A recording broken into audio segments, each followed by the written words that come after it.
Halo teman-teman Saling Sapa, podcast Saling Sapa Jalan-Jalan, satu-satunya podcast naik angkot di Indonesia.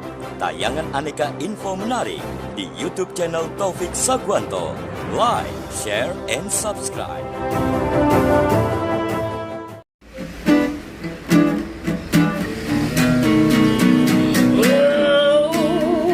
Jangan sedih, jangan muram, berikanlah sebuah senyuman.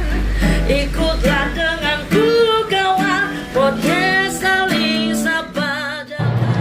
Halo teman-teman Saling Sapa, podcast Saling Sapa Jalan-Jalan edisi podcast angkot. Masih bersama saya Lisa Oktarina. Hari ini kita kedatangan tamu anak muda ya, Gen Z lah ya, yang punya prestasi di dalam bidang ekoturism ya. Ya, dalam bidang ekoturism. Langsung aja kita kenalan dengan Putri Ayu. Halo, perkenalkan aku Putri Ayu Nur Mahmuda, seorang winner dari Putra Putri Eko Wisata Jawa Timur 2024. Langsung aja ya kita ngobrol ya Putri ya. Manggilnya Putri atau Ayu nih? Putri. Oh Putri aja ya. Putri sekarang lagi kuliah atau lagi apa kegiatannya? Lagi kuliah, kebetulan kuliah di UIN Malang. Oh kuliah di UIN Malang. Oh jurusan apa? Fisika murni. Fisika murni. Oh ya. Suka dengan memang kegiatan dari dulu, suka dengan kegiatan kayak mengikuti Miss apa atau Putri apa atau gimana? Iya, kebetulan memang suka dan saya juga merintis jadi model. Oh jadi seorang model ya? Dari mulai umur berapa jadi model? Masih baru dari kuliah ini sih Kak. Oh iya. Terus ini sekarang kan jadi wakil Malang untuk Putri Eko Wisata ya? Iya. Ini mungkin teman-teman ada yang udah tahu, ada juga mungkin yang belum tahu ya. Bisa nggak dijelasin tentang Eko Wisata apa sih? Sebenarnya masih banyak mungkin ya yang masih bingung apa sih ekowisata, apa sih pariwisata, apa bedanya seperti itu kan. Jadi ekowisata itu sama saja seperti pariwisata, hanya saja lebih fokus ke pemberdayaan lingkungan, kelestarian lingkungan. Untuk kelestarian lingkungan itu lebih ke area alam, wisata alam seperti itu. Untuk yang lain seperti pemberdayaan UMKM, kemajuan UMKM itu sama seperti pariwisata. Oh jadi seperti itu ya? Iya. Jadi nah kalau kita bilang itu kayaknya ekowisata sendiri itu sebetulnya hampir sama dengan wisata biasa. Cuma di situ ada nilai-nilai moralnya dan juga kita bertanggung jawab penuh terhadap objek wisata itu sendiri ya. Mungkin bisa dijelasin. Misalnya yang saya pernah baca itu semacam ekowisata itu kita kayak kita harus konservasi ya, konservasi alam, atau kita bisa konservasinya itu bisa reboisasi, atau kita bisa untuk binatang-binatang yang berpunah. Bisa nggak? Kalau di Malang, menurut Putri apa yang bisa diangkat dengan ekoturism ini, eko pariwisata? Iya. Saya pernah tahu di arah Bedengan itu ada petik jeruk, ya kan? Cuman itu sepertinya sudah sepi atau bahkan sudah banyak yang kurang mengenal itu. Saya mungkin itu ya yang mungkin kita bisa tingkatkan lagi seperti itu, UMKM kecil supaya terbantu juga pegawai-pegawai yang di situ seperti itu. Jadi kita itu bukan hanya fokus untuk mempromosikan, membuat video di sosial media, tapi kita itu juga turut serta apabila ada penyuluhan, ada misalkan seminar tentang lingkungan seperti itu. Oh, jadi ya Putri lebih menyoroti itu ya. Jadi mungkin perlu nggak kalau kembangkan sumber daya manusia yang ada di sekitar daerah pariwisata tersebut. Misalnya pengembangannya selain dari pelatihan UMKM, kita juga bisa melakukan seperti kayak kadang-kadang pariwisata itu kan turis asing datang ya. Mungkin kita bisa menambahkan latihan bahasa asing. Mungkin bisa itu ya. Mungkin itu karena kita di Malang juga tour guide mungkin masih sedikit ya. Kalau di Bali sudah banyak, Mungkin di sini kita juga bisa memperbanyak itu tour guide untuk keliling Malang, untuk lebih menyoroti lagi apa aja sih yang ada di Malang. Soalnya yang terkenal masih mungkin Bromo, padahal masih banyak loh yang ada di Malang ini seperti itu. Kalau pantai gimana menurut Putri? Pantai itu juga menarik, apalagi Malang pantainya sangat banyak ya, dan sangat-sangat indah ya. Cuman mungkin infrastrukturnya untuk mencapai ke sana yang masih belum ya, gitu ya. Mungkin jalannya yang terkendala atau apa gitu. Oh, jadi menurut Putri itu harusnya itu kita tuh nggak melakukan pariwisata secara konvensional ya teman-teman ya. Mungkin yang kita sebut pariwisata konvensional itu kalau kita hanya mempromosikan, tapi kita di situ tidak mendukung sektor lingkungan yang ada di situ. Mungkin bisa yang terjadi kayak banyak sampah ya, pengerusakan lingkungan ya kan. Terus juga masyarakat sekitar tuh banyak loh yang akhirnya malah tidak dilibatkan. Yang dapat keuntungan malah warga-warga di luar itu. Ya, bener ya. Kayak investor-investor dari luar kota malah iya kan? Seperti Bromo yang sedikit saya tahu, kebanyakan jeep-jeep itu punyanya investor luar. Bahkan bukan milik dari masyarakat sekitar ya. Padahal seharusnya karena masyarakat sekitar itu yang pastinya terdampak ya. Terdampaknya itu mungkin dari secara kebudayaan, bisa juga akhirnya mereka agak sedikit berubah dengan kedatangan warga-warga asing ya. Harusnya mereka tuh banyak juga harusnya menikmati apa ya, pendapatan ekonominya bertambah. Seharusnya seperti itu ya. Oh, jadi kalau selama ini yang Putri tahu, kalau kayak di Malang ya, sebelum ada ekoturism atau ekopariwisata ini, gimana perkembangan pariwisata yang ada di Malang? Sebenarnya cukup bagus. Karena apa? Karena sekarang kita menggunakan kekuatan sosial media ya. Banyak Gen Z, banyak generasi-generasi muda yang memanfaatkan, apalagi ada aplikasi TikTok sekarang yang mungkin itu cukup membantu kita. Apalagi juga banyak pemuda-pemuda, anak-anak seusia saya yang suka keliling, suka wisata. Nah, itu yang membantu pariwisata yang ada di Malang sementara ini semakin bisa berkembang. Jadi menurut Putri itu malah harusnya anak-anak Gen Z ya, karena mereka pengguna media sosial terbanyak ya, yang harus membantu untuk mempromokan pariwisata yang ada di Kota Malang ya. Terus kalau menurut Putri untuk pemerintah sendiri perlu nggak ada kontribusi seperti apa yang diharapkan? Oh pasti, kontribusi pemerintah itu pasti. Karena apa? Kita hanya bisa mempromosikan kan. Untuk memperbaiki atau apapun kita nggak bisa seperti itu. Makanya kita perlu untuk pemerintah turut andil juga. Pemerintah mungkin menjaga, mengelola seperti itu. Nah, kita kebagian sebagai promotornya seperti itu Kak. Karena percuma kalau kita promosikan, tapi daerah di lingkungannya mungkin sulit akses, sulit apa. Nanti sama saja tidak akan ada pengunjung karena aksesnya yang susah. Terus lagi saya pernah dengar juga akhir-akhir ini viral itu banyak pungli, mau ke pantai saja biaya masuknya berapa kali seperti itu. Oh seperti itu ya? Iya, jadi itu mungkin perlu ditegasi juga dari pemerintah seperti itu. Iya. Oh jadi peran serta pemerintah yang diharapkan itu seperti itu ya. Jadi antara masyarakat ya teman-teman ya dan pemerintah itu harus berkolaborasi untuk meningkatkan pariwisata yang ada di Kota Malang. Terus kalau misalnya wisata pantai nih ya, teman-teman di Malang tuh banyak banget ya, di pantai selatan dan bagus-bagus gitu. Saya pernah ya, pada waktu itu saya ke Karimun Jawa. Di Karimun Jawa itu ada dia sudah menerapkan semacam kayak konservasi untuk kura-kura ya. Jadi dia kayak kita tuh kalau datang ke wilayah itu, kita tuh bisa untuk membayar, kita membeli beberapa tukik yang siap dilepaskan di pantai ya. Mereka siap untuk hidup di pantai. Menurut Putri bisa nggak kalau di Malang dibuat seperti itu? Sebetulnya kan sangat memungkinkan ya? Iya, sebenarnya sangat memungkinkan. Apalagi seringkali pantai di Malang digunakan untuk priwet. Iya. Kan sekarang banyak tema-tema priwet yang melepaskan burung atau apa. Mungkin kan bisa seperti itu. Iya, bagus juga ya idenya ya. Jadi kayak tema-tema yang outdoor ya gitu ya. Oh iya. Terus ini lepas dari itu, Putri ini kegiatannya apa nih sehari-hari? Sehari-hari selain menjalankan advokasi, saya juga berkuliah, sedang skripsi. Selain itu juga saya merintis menjadi model. Oh iya. Tapi tetap ya harus menjadi brand ambassador untuk ekoturism ini ya. Itu. Jadi di Malang wakilnya hanya Putri aja nih? Kebetulan ada 3. Ya.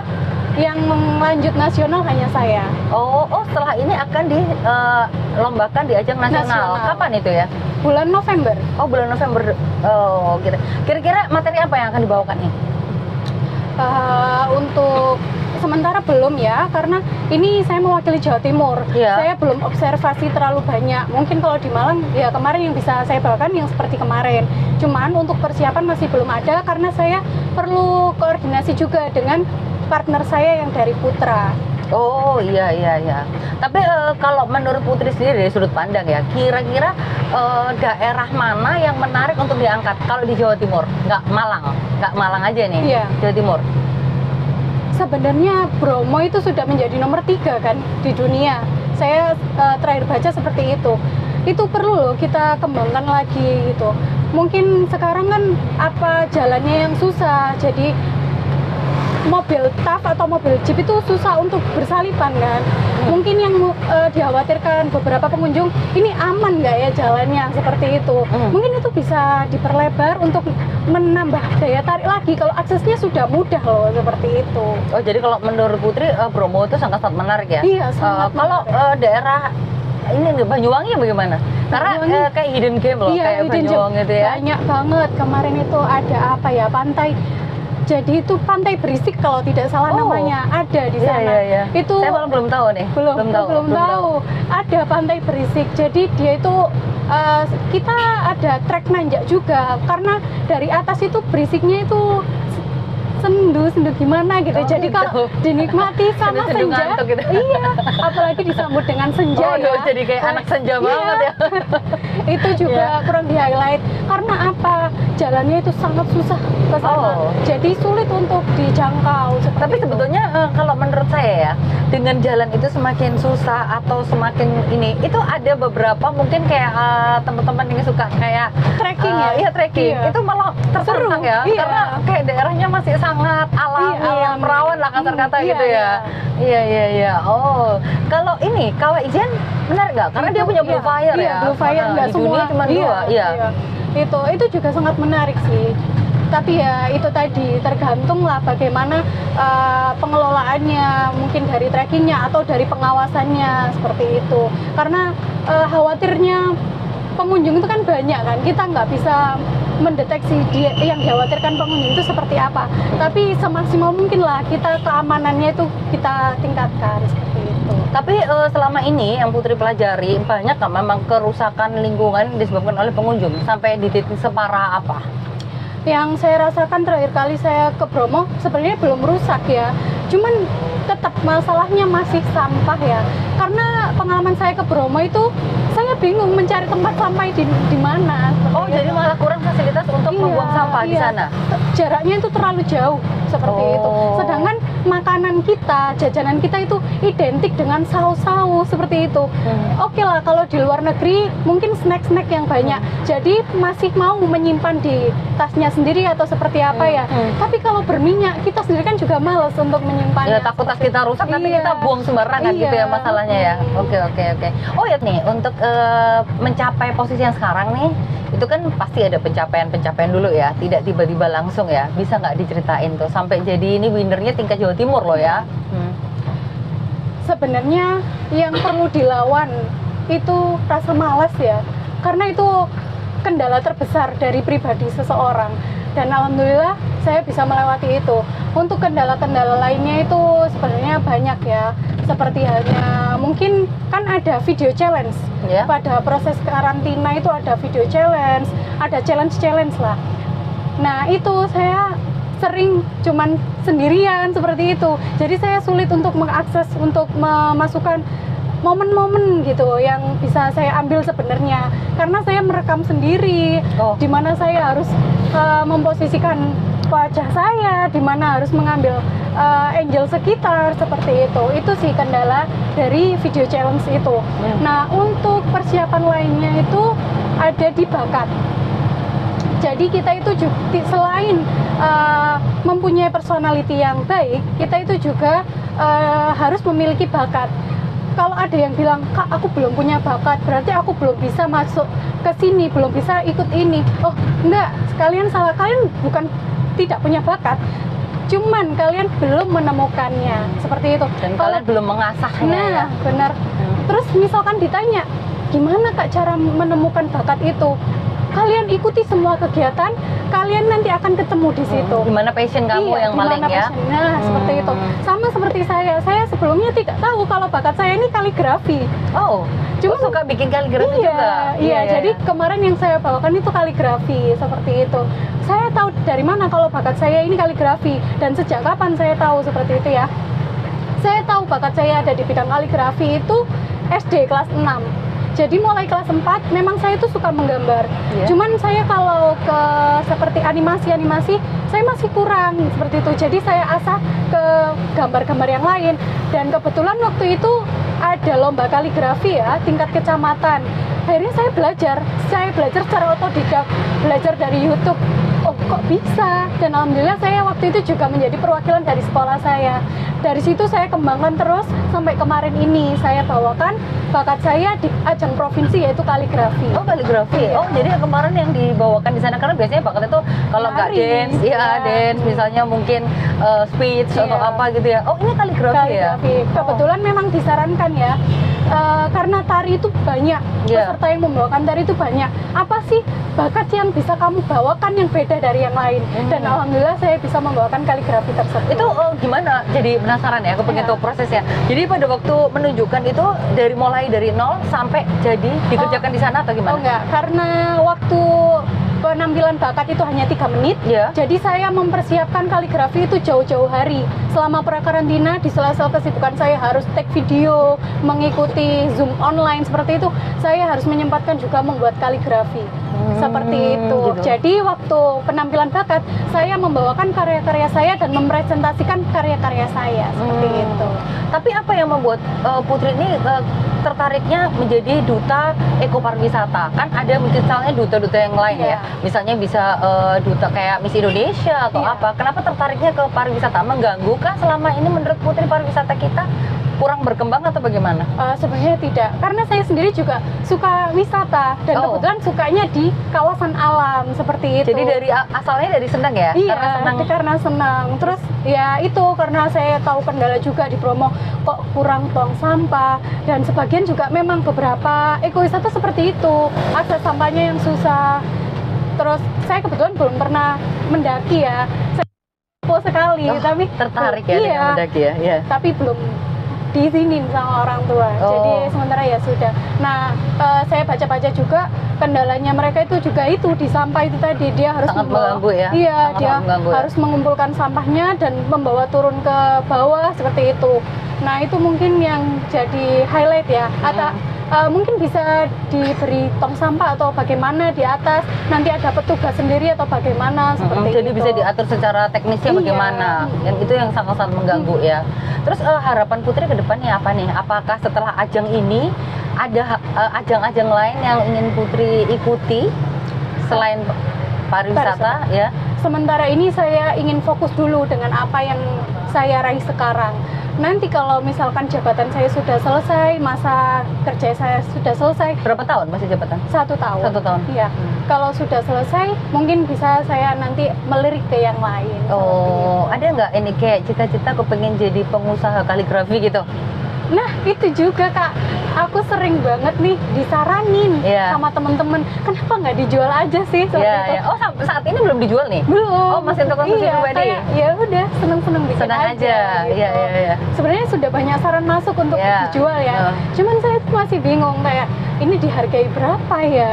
Kira-kira minatnya itu yang kayak gimana? Nah, itu yang belum saya gali lebih dalam Ya, lagi. terus juga mungkin harus digali ya. Mungkin ada sedikit diferensiasi yang harus kamu Iya. buat. Jadi supaya kaligrafinya Putri ini berbeda dari Jadi yang lain. seperti itu. Oh iya ya. Wah ini Gen Z yang kayak gini nih loh teman-teman yang harus kita cari terus ya. Jadi nggak cuman yang kayak sekarang tuh karena pikiran orang tuh tentang Gen Z tuh kadang-kadang cuman kayak mereka sibuk main game Iya. kayak gitu aja ya. Tapi ternyata tetap harus kita digitalisasi juga, tapi kita juga tetap harus apa ya bergerak untuk hal yang ada lain. kegiatan untuk Iya, perkembangan diri. untuk semakin mengembangkan diri ya, development diri kita gitu.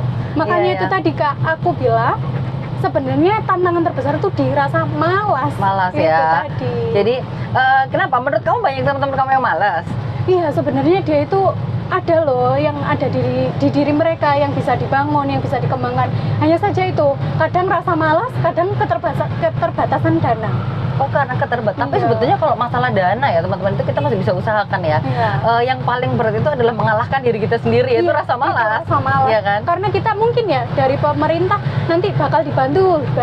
Cuman kan balik lagi kalau kita malas untuk mengurusi ya gimana? Iya, kalau kita juga tidak sibuk mencari kan dana itu kita bisa cari dari manapun ya teman-teman. Iya. Akan kita usahakan tuh pasti masih bisa lah. Iya. Gitu. Tapi untuk lomba kali ini itu murni yang adain pemerintah, dibiayai pemerintah atau bagaimana? Untuk yang tingkat nasional murni pemerintah, bahkan didukung oleh Dinas Pariwisata, Kementerian Pariwisata. Oh, Kementerian Pariwisata. Hanya ya? saja yang dari Jawa Timur ini diusung atau dibawahi oleh PT Wincent. Oh, PT Wincent. Iya. Oh, jadi swasta? Iya, PT Wincent Simpor Group. Tapi tetap dia juga di bawah pemerintah. Ada sertifikasinya juga. Oh, gitu ya. Oh, tapi nanti setelah tingkat Jawa Timur ini menjadi tanggung jawab pemerintah.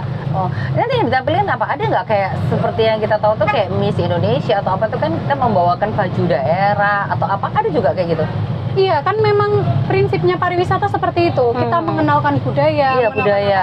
Seperti yang saya pakai kemarin, bahkan di tingkat Jawa Timur, saya memakai 2 gaun khas Kota Malang. Oh, khas Kota Malang. Apa Iya. itu? Batik Tugu. Oh, batik Tugu. Iya. Dari Batik Sundari, Suhat, dan yang satunya lagi Batik Niati. Oh, iya, batiknya Buniati. Buniati juga pernah masuk podcast ini soalnya. Iya. Oh, gitu ya. Jadi nanti yang dibawakan juga dari Jawa Timur ya, yang mengeluarkan khasnya Jawa Timur ya. Oh, iya. Terus selama kemarin proses itu ada nggak hal nggak enak yang menurut Putri, aduh ini pengalaman buruk nih bagi aku gitu, ada nggak? Apakah mungkin bagi waktu kuliah yang susah dengan kegiatan-kegiatan sebagai brand ambassador Eko Pariwisata gimana? Ada nggak? Sejauh ini prosesnya saya sangat menikmati ya, karena saya juga dalam bakat saya itu seperti tidak ada tuntutan, karena itu memang suka kan, saya suka menggambar apapun. Nah, kayak video challenge tadi ya, yang saya ceritakan tadi kendalanya saya susah untuk memvideo seperti itu. Untuk yang lain nggak ada sih sebenarnya. Oh, nggak ada ya. Oh, terus ini mungkin saya bisa nambahin ya dikit ya teman-teman ya. Malang ini kan kita tahu dia itu punya Candi Singosari, Candi Badut ya. Sebetulnya itu juga pariwisata budaya, ya kan? Dan itu belum tentu ada di daerah lain. Itu mungkin bisa kamu gali juga untuk kamu angkat loh. Karena Singosari itu abad ke-13, kalau Candi Badut itu abad ke-7-8 lah. Itu kan sesuatu yang juga sangat-sangat ya heritage dan itu bisa kamu angkat selain hanya keindahan alam. Aku rasa pariwisata budaya di bidang itu bisa kamu mulai gali dan kamu eksplor. Mungkin itu menarik untuk di nasional maupun internasional. Karena tidak semua wilayah punya candi. Karena tidak semua wilayah punya candi ya. Itu adalah keuntungan Kota Malang karena memiliki candi itu tadi gitu. Terus ini mungkin untuk penutup nih ya.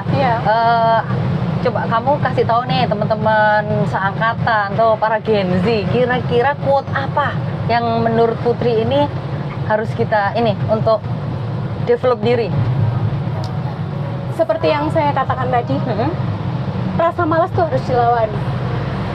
Terus yakin aja apapun yang kamu lakukan itu akan berdampak positif.